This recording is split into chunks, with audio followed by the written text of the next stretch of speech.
نحمده ونصلی علی رسولہ الکریم اما بعد فاعوذ باللہ من الشیطان الرجیم بسم اللہ الرحمن الرحیم لا نفرق بین احد من رسلہ آمنت باللہ صدق اللہ العظیم وصدق رسولہ النبی الکریم الامین ونحن علی ذالک لمن الشاہدین والشاکرین ان اللہ وملائکتہ یصلون علی النبی یا ایہا الذین آمنوا صلوا علیہ وسلموا تسلیما الصلاۃ والسلام علیک یا سیدی یا رسول اللہ وعلی آلک واصحابک یا حبیب اللہ الصلاۃ والسلام علیک یا سیدی یا رسول اللہ وعلی آلک واصحابک یا محمد رسول اللہ۔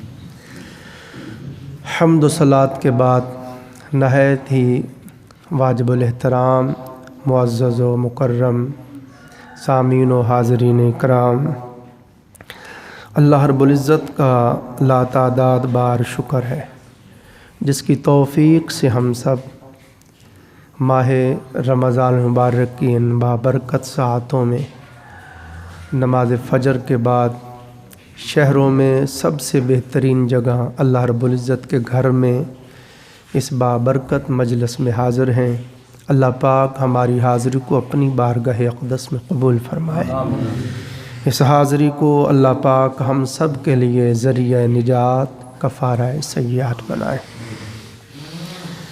عزیزان محترم، ہم عقائد کو پڑھ رہے ہیں۔ پہلے ہم نے اللہ پاک کی توفیق سے عقیدہ توحید کو پڑھا، اب ہم عقیدہ نبوت و رسالت کو پڑھ رہے ہیں۔ بہت سی چیزیں میں نے آپ کی خدمت میں عرض کر دیں۔ اللہ رب العزت نے فرمایا لا نفرق بین احد من رسلہ، ہمیں آرڈر دیا کہ تم ایمان لانے کے اعتبار سے تمام انبیاء علیہ السلام پر ایمان لانے کے اعتبار سے ان میں فرق نہیں کرو گے۔ ہم ایمان لانے کے اعتبار سے نبیوں میں کوئی فرق نہیں کرتے، جس طرح ہم حضور نبی رحمت صلی اللہ علیہ وآلہ وسلم کو اللہ کا نبی اور رسول مانتے ہیں۔ حضور کی ذات اقدس پر ہمارا ایمان ہے کہ حضور نبی برحق ہیں۔ اسی طرح جناب سیدنا آدم علیہ السلام سے لے کر حضور امام الانبیاء علیہ السلام تک جتنے بھی انبیاء علیہ السلام تشریف لائے، ہم سب پر ایمان رکھتے ہیں کہ سارے کے سارے اللہ کے رسول اور نبی برحق تھے۔ کوئی کسی ایک نبی کا بھی انکار کرے وہ کافر ہے، یا کسی ایک بھی پیغمبر، کسی ایک بھی نبی اور رسول کی بے ادبی کرے، گستاخی کرے، وہ کافر ہے۔ اس کے بعد عزیزان محترم، سارے نبی اللہ رب العزت کے برگزیدہ تھے، اونچی شان والے تھے، مگر سب نبیوں میں اللہ رب العزت نے پھر افضلیت اپنے محبوب حضرت محمد مصطفیٰ صلی اللہ علیہ وآلہ وسلم کو عطا فرمائی۔ اتنی آقا علیہ السلام کو اللہ پاک نے فضیلت عطا کی، بلند رتبہ عطا فرمایا، بلند درجہ عطا فرمایا کہ ہمارا یہ عقیدہ ہے بعد از خدا بزرگ توئیں قصہ مختصر۔ اللہ رب العزت کی ذات پاک کے بعد اللہ تعالیٰ کی ساری مخلوقات میں سے اگر کوئی افضل ہے تو وہ امام الانبیاء حبیب کبریا حضرت محمد مصطفیٰ صلی اللہ علیہ وآلہ وسلم ہیں۔ اور عزیزان محترم، پھر باقی نبیوں میں اور حضور کی نبوت میں یہ فرق ہے۔ پہلے انبیاء علیہ السلام تشریف لاتے رہے، کوئی نبی ایک قبیلے کی طرف آیا، کوئی نبی کسی علاقے کی طرف آیا، کوئی نبی کس شہر کے لیے آیا، کوئی کس علاقے کے لیے آیا، کوئی کسی قوم کے لیے آیا، اور ایک ایک وقت میں کئی انبیاء علیہ السلام زمین پر تشریف فرما تھے، اور اپنے اپنے قبیلے اپنی اپنی قوموں میں رہ کر وہ اپنے وقت کے مطابق لوگوں کو دعوت حق دیتے رہے، اللہ رب العزت کی توحید کے جام بھر بھر کے پلاتے رہے، اللہ تعالیٰ کی معرفت عطا کرتے رہے، اور پھر دنیا سے تشریف لے گئے۔ مگر جب سرور دو جہاں صلی اللہ علیہ وآلہ وسلم کی باری آئی تو آقا علیہ السلام کو اللہ پاک نے کسی ایک قوم کا نبی بنا کے نہیں بھیجا، کسی ایک علاقے کا نبی بنا کے نہیں بھیجا، کسی ایک قبیلے کا نبی بنا کے نہیں بھیجا، کسی ایک ملک کا نبی بنا کے نہیں بھیجا، بلکہ فرمایا قل یا ایھا الناس انی رسول اللہ الیکم جمیعا، میرے محبوب صلی اللہ علیہ وآلہ وسلم آپ ان سے فرما دیجئے کہ میں تم سب کی طرف اللہ کا نبی بن کے آیا ہوں۔ تو حضور علیہ الصلوۃ والسلام تمام انسانوں کے نبی ہیں۔ اس سے بھی بڑی بات کہ آقا علیہ السلام صرف انسانوں کے ہی نبی نہیں ہیں، آقا علیہ السلام صرف انسانوں کے ہی نبی نہیں ہیں، آقا علیہ السلام اللہ کی تمام مخلوقات کے نبی ہیں۔ یہ حضور علیہ السلام کا طر امتیاز ہے، یہ آقا علیہ السلام کی انفرادیت ہے کہ آقا علیہ السلام ساری انسانیت کے لیے تو حضور کے اللہ کے رسول ہیں ہی، آقا علیہ السلام جنات کے بھی رسول ہیں، آقا علیہ السلام فرشتوں کے بھی رسول ہیں، آقا علیہ السلام حور و غلمان کے رسول ہیں، آقا علیہ السلام حیوانات جمادات کے رسول ہیں، آپ زمین و آسمان کے رسول ہیں، آپ عرش و کرسی لوح و قلم حتیٰ کہ رب کائنات کی جتنی مخلوقات ہیں ساری مخلوقات کے آپ نبی اور رسول ہیں۔ آقا علیہ السلام نے خود فرمایا انی ارسلت الی الخلق کافہ، سرکار پاک نے فرمایا میں اللہ کی ساری مخلوق کی طرف رسول بن کر تشریف لایا ہوں، مجھے اللہ رب العزت نے تمام مخلوقات کی طرف اپنا رسول بنا کر بھیجا ہے۔ یہی وجہ ہے کہ جس طرح میں نے کل عرض کیا پتھر بھی حضور کو پہچانتے تھے اور سلام عرض کرتے تھے۔ ایک مرتبہ سرور دو جہاں صلی اللہ علیہ وآلہ وسلم تشریف لے جا رہے تھے، ساتھ جناب سیدنا علی المرتضیٰ شیر خدا رضی اللہ تعالیٰ عنہ بھی تھے۔ اچانک صلاۃ و سلام کی آواز آنے لگی تو مولا علی سرکار فرماتے میں نے دائیں بائیں آگے پیچھے ہر طرف دیکھا، سلام کی آواز آتی تھی مگر سلام پڑھنے والا نظر نہیں آتا تھا۔ میں نے عرض کی آقا کوئی آپ کا عاشق آپ کا دیوانہ صلاۃ و سلام پڑھ رہا ہے مگر مجھے نظر نہیں آتا۔ آقا علیہ السلام نے فرمایا علی میں کہ صرف انسانوں کا ہی نبی تو نہیں ہوں، میں ساری مخلوقات کا نبی ہوں۔ وہ سامنے پہاڑی دیکھ رہے ہو؟ جی آقا۔ اس کے اوپر وہ پتھر پڑا ہوا دیکھ رہے ہو؟ جی آقا۔ فرمایا وہ میرے اوپر سلام بھیج رہا ہے۔ آقا علیہ السلام کو چرند پرند پہچانتے تھے کہ پرندے بھی فریادیں حضور کے پاس لاتے تھے کہ ایک سفر میں کسی نے کسی پرندے کے بچے گھونسلے سے نکال لیے، وہ پرندہ حضور کے گرد گھومے اور اپنی زبان میں وہ حضور علیہ السلام کے حضور فریاد کرے۔ چونکہ حضور ساری کائنات کے نبی اور رسول ہیں، ساری مخلوقات کے نبی اور رسول ہیں، اس لیے اللہ نے ساری مخلوقات کی بولیاں بھی حضور کو عطا فرمائی تھیں۔ تو حضور علیہ السلام نے فرمایا اے میرے صحابہ تم جانتے ہو یہ پرندہ مجھے کیا کہتا ہے؟ آقا نہیں۔ فرمایا یہ شکایت کر رہا ہے یا رسول اللہ آپ کے غلاموں میں سے آپ کے غلام نے میرے بچے نکال لیے ہیں۔ کس نے نکالے ہیں؟ صحابی کھڑے ہوئے آقا میں نے۔ فرمایا واپس گھونسلے میں چھوڑ کے آؤ۔ تو پرندے بھی پہچانتے تھے شہد کی مکھیاں بھی پہچانتی تھی سرکار کو کہ ایک جگہ پہ آقا علیہ السلام نے پڑاؤ کیا، فرمایا کھانا لاؤ، سب کھانا تناول کر لو۔ تو صحابہ اکرام نے کہا یا رسول اللہ روٹیاں تو ہیں، ساتھ سالن نہیں ہے، کوئی چیز نہیں ہے ساتھ، کہ اتنے میں ایک شہد کی مکھی حضور علیہ السلام کے گرد طواف کرنے لگی اور اپنی بولی میں حضور سے کلام کرنے لگی۔ سرکار نے فرمایا جانتے ہو یہ شہد کی مکھی کیا کہہ رہی ہے؟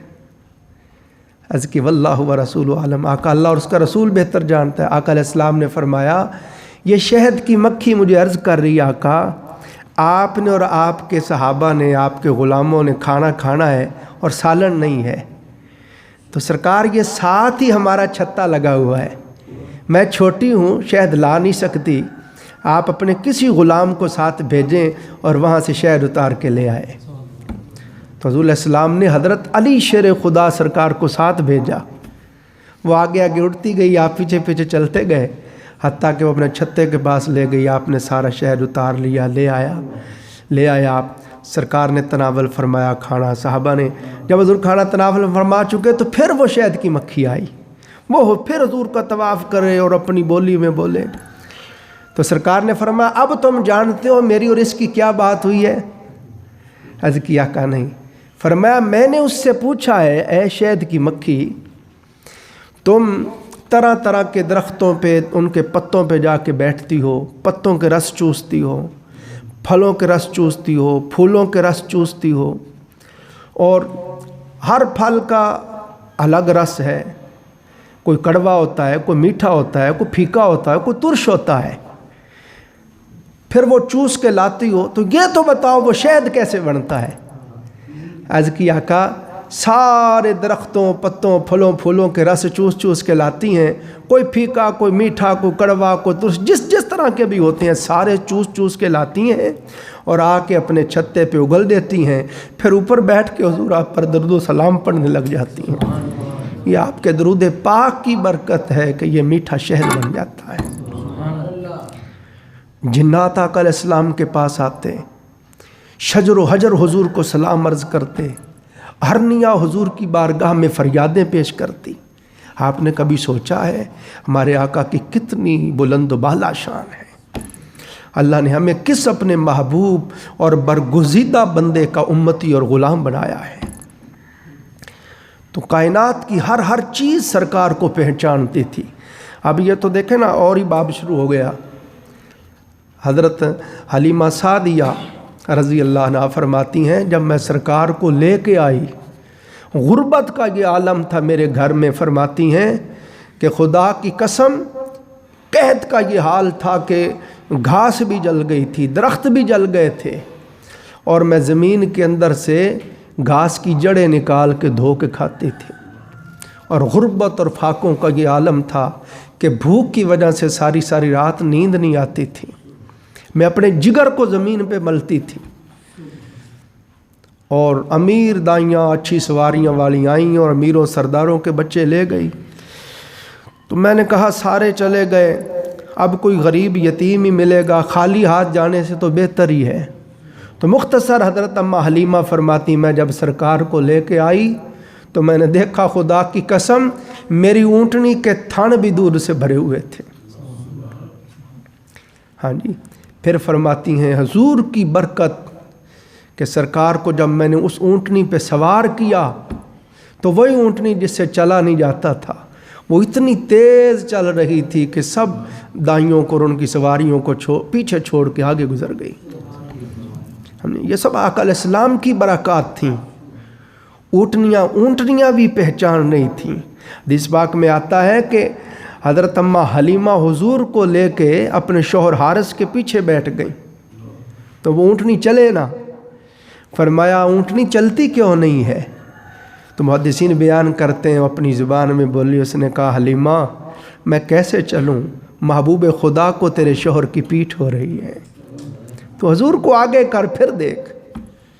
میں سرکار کو آگے کیا، حضور کے جسم اقدس کے ساتھ وہ اونٹنی کی نکیل لگی تو اس کے دماغ میں ایسی چستی آئی کہ بس پھر وہ بھاگنے لگی۔ پھر حضور کی ذات انور سے خوشبوؤں کے یوں ہلے آ رہے تھے کہ جب ان دائیوں کے پاس سے آپ گزرے تو وہ کہتی نہیں حلیمہ سواری بدل لئی آئی؟ فرمان دیا نہیں، سواری نہیں بدلی، سوار بدل لے آئے۔ حلیمہ خوشبو بڑی کمال آندی ہے، ہمارے استاد رویا کرتے تھے اور رو رو کے بڑی لذت لے کے اس کو بیان کرتے تھے۔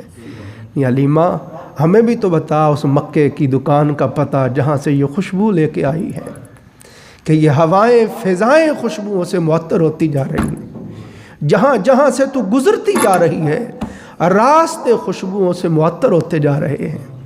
تو ہم حلیمہ فرماتی ہیں یہ ساری خوشبوئیں اس سوار کی ہیں جس کو میں لے کے آ رہی ہوں۔ تو ساری کائنات آقا علیہ السلام کو پہچانتی تھی، کیوں کہ حضور سب کے نبی تھے، سب کے رسول۔ پھر ایک اور بات محدثین بیان کرتے ہیں کہ پہلے نبی پہلے رسول تشریف لاتے، جب وفات پا جاتے چلے جاتے، ان کی نبوت اور رسالت کا زمانہ ختم ہو جاتا، حکومت کا، قوانین کا، شریعت کا ختم ہو جاتا، پھر نئے نبی آ جاتے، نئے رسول آ جاتے۔ مگر آقا علیہ السلام جب تشریف لے آئے، بھلے حضور انتقال فرما گئے، فرما اب قیامت تک میرے محبوب کا ہی سکہ چلے گا۔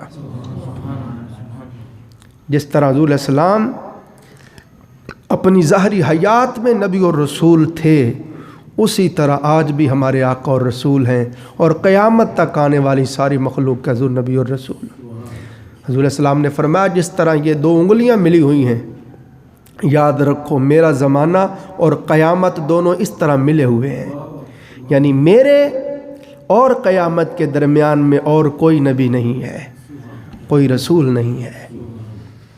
اللہ نے نبوت اور رسالت کو میرے اوپر ختم کر دیا ہے۔ یہ بنیادی چیزیں ہیں عقائد کے بارے میں، ہم سب کو ان کا پتہ ہونا چاہیے۔ تو پھر عزیزان محترم آپ دیکھیں اللہ رب العزت نے آقا علیہ الصلوۃ والسلام کی ختم نبوت کا ذکر فرمایا۔ اللہ پاک نے فرمایا ما کان محمد ابا احد من رجالکم ولکن رسول اللہ وخاتم النبیین۔ محمد صلی اللہ علیہ وآلہ وسلم تم مردوں میں سے کسی کے باپ نہیں ہیں، ولکن رسول، لیکن اللہ کے رسول ہیں، وخاتم النبیین، اور ان پر نبوت ختم ہو گئی۔ اب اس پر ہم تھوڑا پڑھتے ہیں کہ اللہ پاک نے یہ کیوں فرمایا کہ محمد صلی اللہ علیہ وآلہ وسلم تم مردوں میں سے کسی کے باپ نہیں ہیں۔ تو مفسرین بیان کرتے ہیں کہ حضور علیہ الصلوۃ والسلام کے بیٹے ہوئے، سرکار کے بیٹے ہوئے آقا علیہ الصلوۃ والسلام کے، قاسم، ابراہیم، طیب، طاہر، یہ سرکار کے شہزادگان کے نام ہیں، مگر بچپن میں ہی آقا علیہ السلام کے بیٹے وصال فرما گئے، شیر خارگی میں ہی انتقال ہو گیا۔ اس کی وجہ یہ ہے کہ اللہ پاک نے بیٹے تو دیے مگر ان کو بڑا کیوں نہ ہونے دیا۔ اس کی وجہ یہ محدثین بیان کرتے ہیں کہ پہلے کئی نبی ایسے ہوئے، خود نبی تھے، آگے بیٹا بھی نبی تھا۔ آدم علیہ السلام نبی، بیٹا شیش علیہ السلام بھی نبی۔ حضرت ابراہیم علیہ السلام نبی، بیٹا اسماعیل علیہ السلام بھی نبی۔ یعقوب علیہ السلام نبی، بیٹا یوسف علیہ السلام بھی نبی۔ زکریا علیہ السلام نبی، بیٹا یحییٰ علیہ السلام بھی نبی۔ داؤد علیہ السلام نبی، بیٹا سلیمان علیہ السلام بھی نبی۔ تو کئی انبیاء علیہ السلام ایسے ہوئے کہ خود نبی تھے، آگے بیٹا بھی نبی تھا۔ اب ضروری تھا کہ حضور کا بیٹا ہو تو وہ نبی بھی ہو، بیٹا تو ہو مگر نبی نہ ہو، تو اس جہت کے اعتبار سے حضور کی شان ان انبیاء کے سامنے کم ہو جاتی تھی کہ جو خود نبی تھے اور آگے بیٹا بھی نبی تھا۔ اس لیے اللہ پاک نے حضور علیہ السلام کو بیٹے تو دیے مگر بچپن سے ہی لے لیے کہ بڑے ہوئے تو پھر ضروری ہے نبوت بھی دینا پڑے گی۔ تو اللہ پاک نے فرمایا میری مشیت، میری مرضی یہ ہے محبوب کہ نبوت آپ پہ اختتام پذیر ہو، ختم نبوت کا تاج میرے محبوب ہم آپ کو عطا فرمانا چاہتے ہیں۔ ہم نے ازل سے یہ فیصلہ کیا ہے، یہ ہماری مشیت ہے، یہ ہماری مرضی ہے کہ نبوت آپ پہ اختتام پذیر ہوگی، آپ کے بعد کوئی نبی نہیں ہوگا۔ پھر رسول صلی اللہ علیہ وسلم کی اللہ پاک نے ذریت کو، آقا علیہ السلام کی نسل کو کیسے چلایا۔ اب یہ میں پڑھ رہا تھا، پیر کرم شاہ صاحب الازہری رحمۃ اللہ علیہ کی تفسیر ہے، تفسیر ضیاء القرآن، اس کو پڑھا کریں۔ یہ ساری تصوف کی تفسیر ہے، محبت کی تفسیر ہے، سلوک و تصوف کی تفسیر ہے۔ اتنی چاشنی ہے اس میں، اتنا پیار ہے، میرے پاس الفاظ نہیں کیسے بیان کروں۔ پیر صاحب قبلہ لکھتے ہیں، فرماتے ہیں کہ جب آقا علیہ الصلوۃ والسلام کے بیٹے یکے بعد دیگرے قاسم ابراہیم دونوں کا انتقال ہوا تو ابو لہب دوڑتا ہوا آیا، رات کا وقت تھا، نعوذ باللہ نعوذ باللہ۔ وہ کہنے لگا تم ایسے پریشان ہو محمد صلی اللہ علیہ وسلم کی وجہ سے، یہ تو نعوذ باللہ مقطوع نسل ہے، ان کی تو نسل ہی منقطع ہو گئی، یہ تو اولاد ہی آگے نہیں چلی، ایسے پریشان رہتے ہو جب ان کی اولاد ہی نہیں، ذریت ہی نہیں، ان کا سجادہ نشین ہی نہیں، تو ان کا مشن یہیں ختم ہو جائے گا۔ عاص بن وائل بھی یہی کہتا تھا کہ یہ مقتول نسل ہے۔ تو آقا علیہ السلام کو اس بات کا بڑا رنج ہوا جب وہ حضور علیہ السلام کو ابتر کہتے، جس کی اولاد نہ اس کو ابتر کہتے، تو حضور علیہ السلام کو اس بات کا بڑا رنج ہوا۔ تو جب بھی آقا علیہ السلام کے دل کو رنج ہوا، غم ہوا، پریشانی ہوئی، تو اللہ رب العزت نے خود محبوب صلی اللہ علیہ وسلم کی ڈھارس بندھائی، خود محبوب کی حوصلہ افزائی فرمائی، خود رب العالمین نے خالق ہو کے، مالک ہو کے، معبود ہو کے، الہ ہو کر حضور کی ذات اقدس پر اللہ کی محبتوں، شفقتوں، عنایتوں کا یہ عالم ہے کہ رب نے رب ہو کر حضور کی خود دل جوئی فرمائی۔ اور حضور کے دل پر یہ جو رنج تھا، یہ غم تھا، اس کو اللہ نے اس طرح سے ختم فرمایا۔ فرمایا محبوب صلی اللہ علیہ وآلہ وسلم، ابو لہب، عاص بن وائل، ان بدبختوں کی باتیں سن کے تو دل کیوں تھوڑا کرتا ہے؟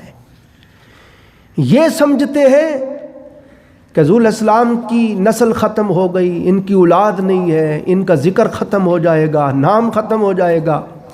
محبوب یہ کون ہوتے ہیں یہ کہنے والے؟ ان کی باتوں کو محبوب دل پہ کیوں لیتا ہے؟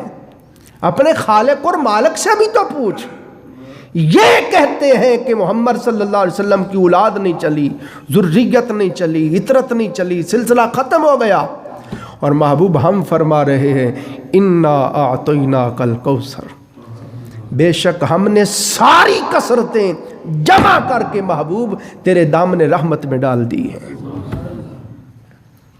یہ جو انا کا مفسرین فرماتے، پیر صاحب نے لکھا، اس کا زور سمجھو، یہ وہی انا ہے جو اللہ نے قرآن کے لیے بولا، انا نحن نزلنا الذکر و انا لہ لحافظون، ہم نے ہی اس قرآن کو نازل کیا ہے اور ہم ہی اس کے محافظ ہیں۔ چونکہ پہلی کتب سماویہ، ان کی حفاظت کی رب نے ضمانت نہیں دی تھی، اس لیے لوگوں نے اس میں تغیر تبدل کر لیے، اس میں ترمیمات کر لیں، مرضی کی چیزیں ڈال لیں، نکال لیں۔ مگر جب قرآن کی باری آئی تو اس کی حفاظت کی ضمانت خود رب العالمین نے دی۔